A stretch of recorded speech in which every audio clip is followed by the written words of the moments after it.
बिस्मिल्लाहिर्रहमानिर्रहीम अल्लाहुम्मा सल्लि अला मुहम्मदिन व आले मुहम्मद। क्या पाकिस्तान और भारत के दरमियान कोई अमन की बात हो सकती है? और भारतीय जो हैं वो पाकिस्तान से बतौर रियासत नफ़रत क्यों करते हैं? आज के इस वीलॉग में इस मौजू के ऊपर बात करेंगे कि आज भी पाकिस्तान के प्राइम मिनिस्टर जो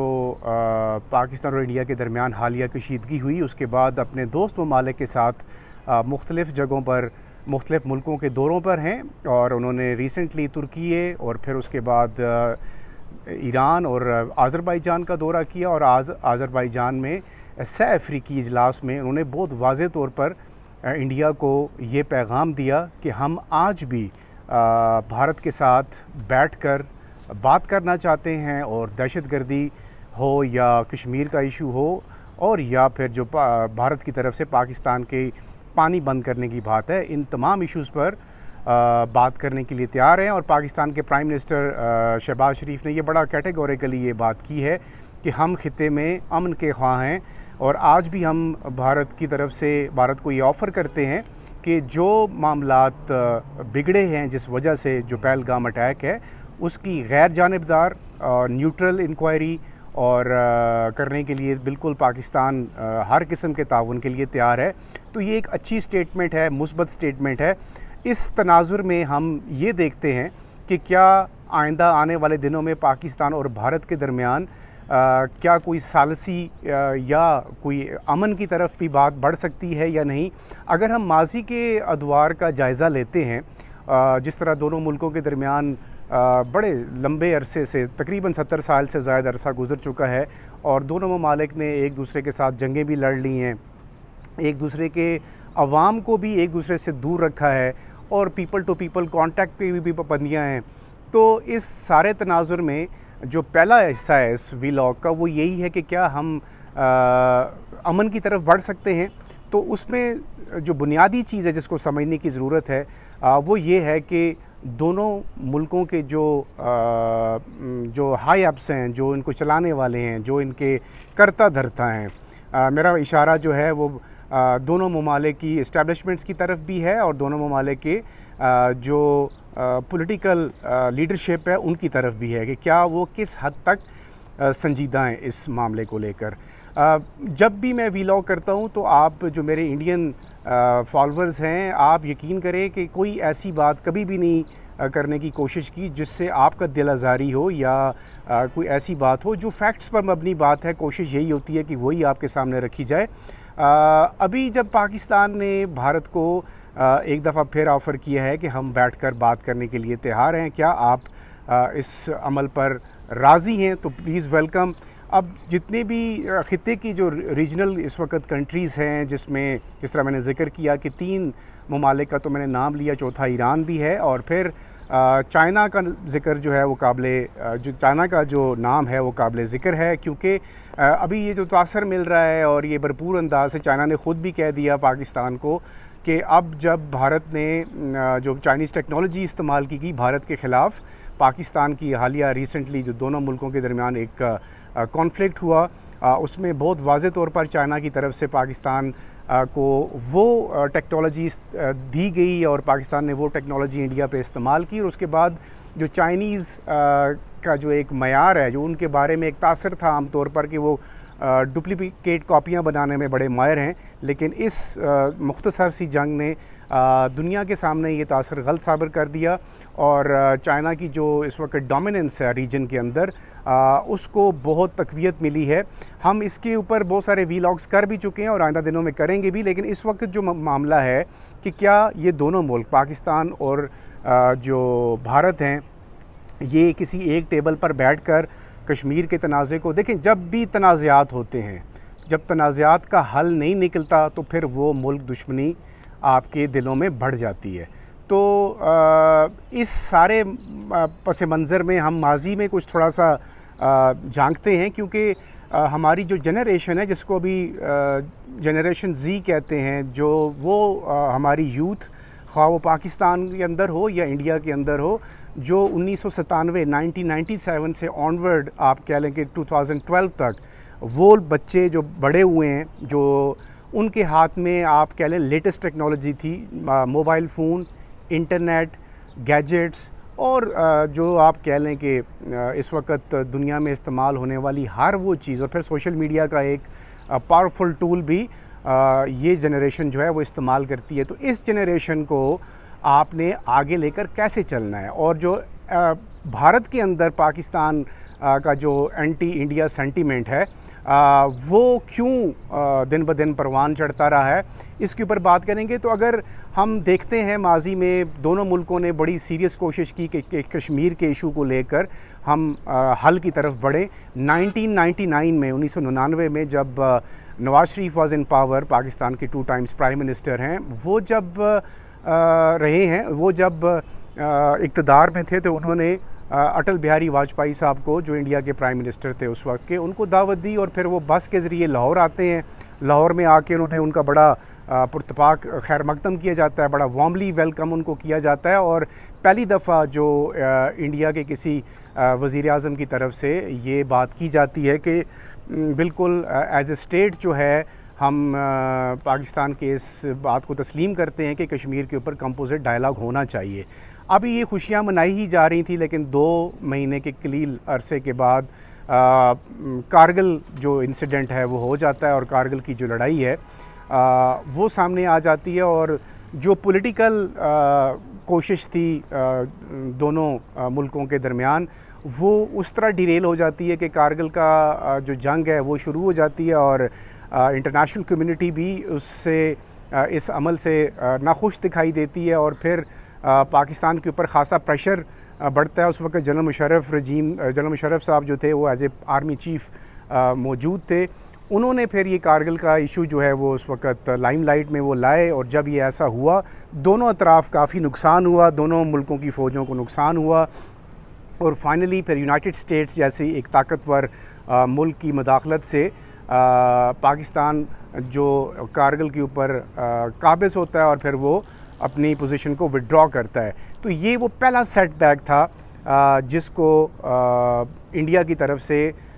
एक आप कह लेंगे कि नाइफ स्टैगिंग कहा गया, कि यानी पीठ में छुरा घोंपना, जिसे उन्होंने ये उनकी जो उस वक्त की हुकूमत थी उसने ये इससे तशबीह दी कि एक तरफ तो आप हमसे पॉलिटिकल बात करते हैं और दूसरी तरफ हमारी पीठ में जो है वो खंजर घोंपा जा रहा है। तो इसके बाद जो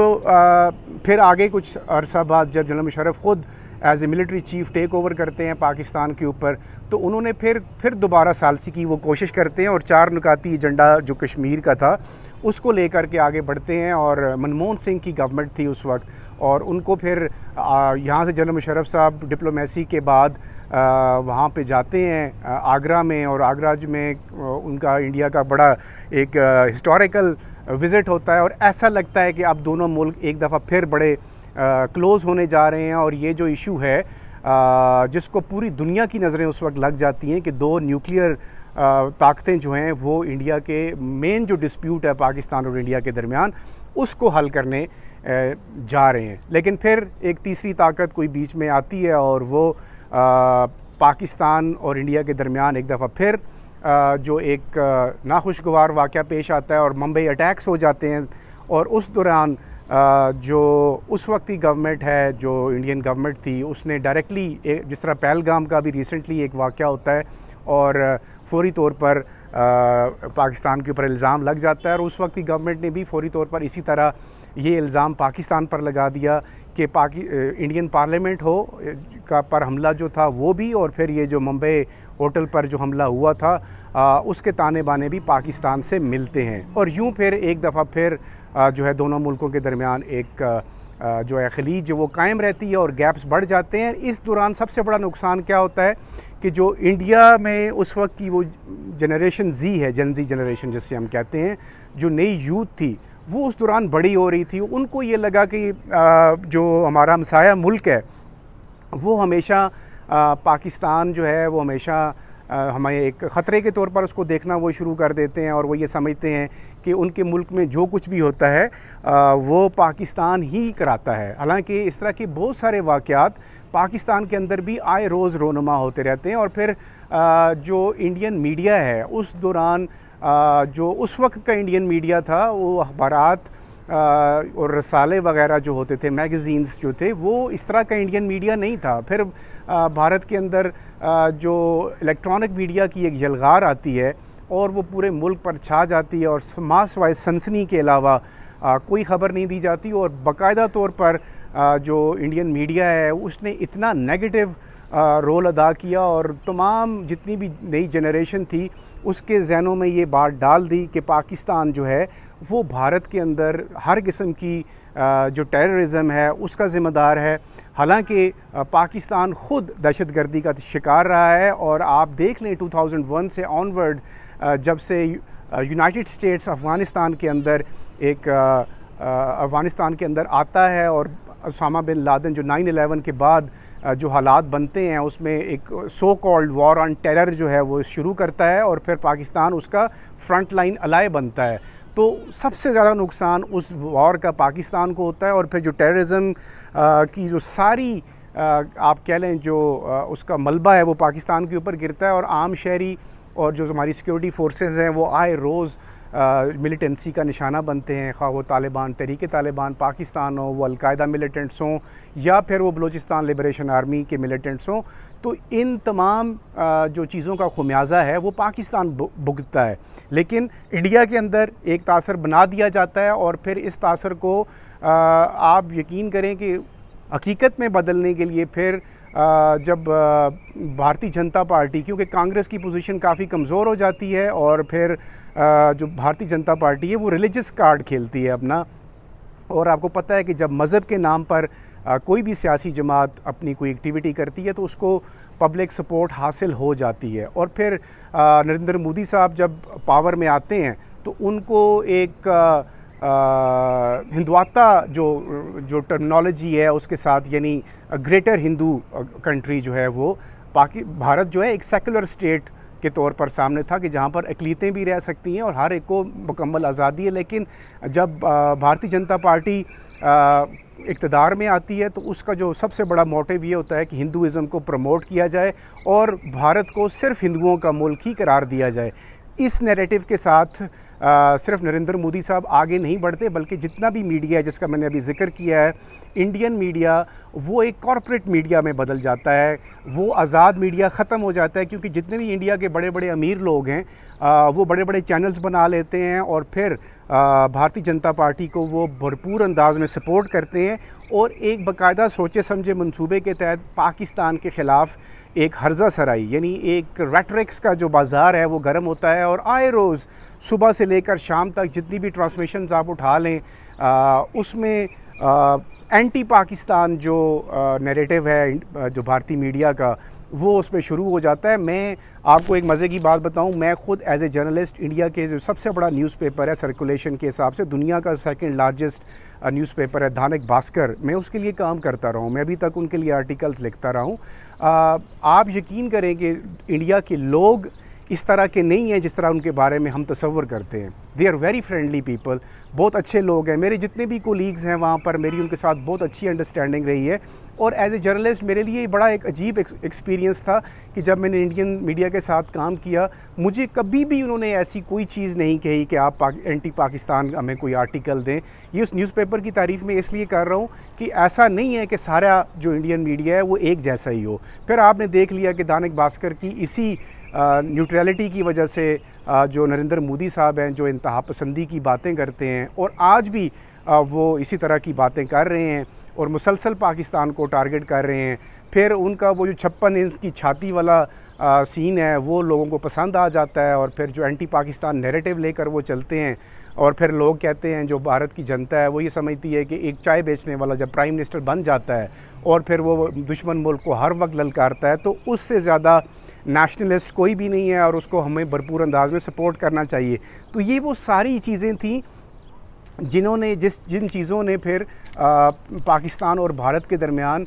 जो एक खलीज थी वो बढ़ा दी, फासले बढ़ा दिए और फिर नरेंद्र मोदी साहब की मुसलसल इन 10 सालों में आप उठा कर देख लें कि जब भी भारत के अंदर किसी बड़ी स्टेट में इलेक्शंस आते हैं तो नरेंद्र मोदी साहब कोई ना कोई ऐसा एडवेंचर ढूंढते हैं जिसके बाद वो पाकिस्तान के ऊपर कोई बहाना बनाकर चढ़ाई करते हैं और फिर पूरे मुल्क में बले बले हो जाती है कि वो 56 इंच छाती वाले जो नरेंद्र मोदी साहब हैं, क्या बात है उनकी, और वो बहुत ज़बरदस्त आदमी है। इंडिया के लोगों को, इंडिया की जनता को ये बात समझनी चाहिए, उनका कसूर नहीं है। उसकी वजह है कि बाकायदा एक प्लान्ड मंसूबे के तहत लोगों के जो माइंडसेट्स हैं उनको चेंज किया गया, उनके ऊपर वर्किंग की गई और उनको फिर बाकायदा तौर पर इम्प्लीमेंट किया जाता रहा, जो आज भी जारी है। आज भी अगर हम कहते हैं कि अगर अमन की बात करें तो क्या जिस तरह पाकिस्तान इंडिया को ऑफ़र कर रहा है कि आप हमारे साथ बैठें, आएँ और बात करें, क्या इसके लिए नरेंद्र मोदी साहब का जो रवैया है, जो उनकी भड़कें हैं, जो अभी भी वो 56 इंच की छाती अपनी लेकर और वो पाकिस्तान को ललकारते हैं, तो ये किसी प्राइम मिनिस्टर को, किसी मुल्क के, इतनी बड़े मुल्क के प्राइम मिनिस्टर हो के आपको ये चीज़ें ज़ेब नहीं देती। ये लोगों को सोचना चाहिए। और लोगों के दरमियान अगर आप कहें कि जी भारत के लोग पाकिस्तान से नफ़रत क्यों करते हैं, तो उन्होंने नफ़रत ही करनी है। उनको मोहब्बत की कोई चीज़ बताई कभी नहीं गई कि मोहब्बत क्या होती है। ज़ाहिर है हमारे कल्चरल एक जैसे हैं, हमने देखा आज भी पाकिस्तान के अंदर जितने बड़े फिल्म स्टार्स हैं, वो शाहरुख खान हो, सलमान खान हो या कोई भी दूसरा जो भारतीय एक्टर है, उनको पसंद किया जाता है, उनको लोग अपना हीरो मानते हैं। संजय दत्त हैं, there are so many names. फिर इसी तरह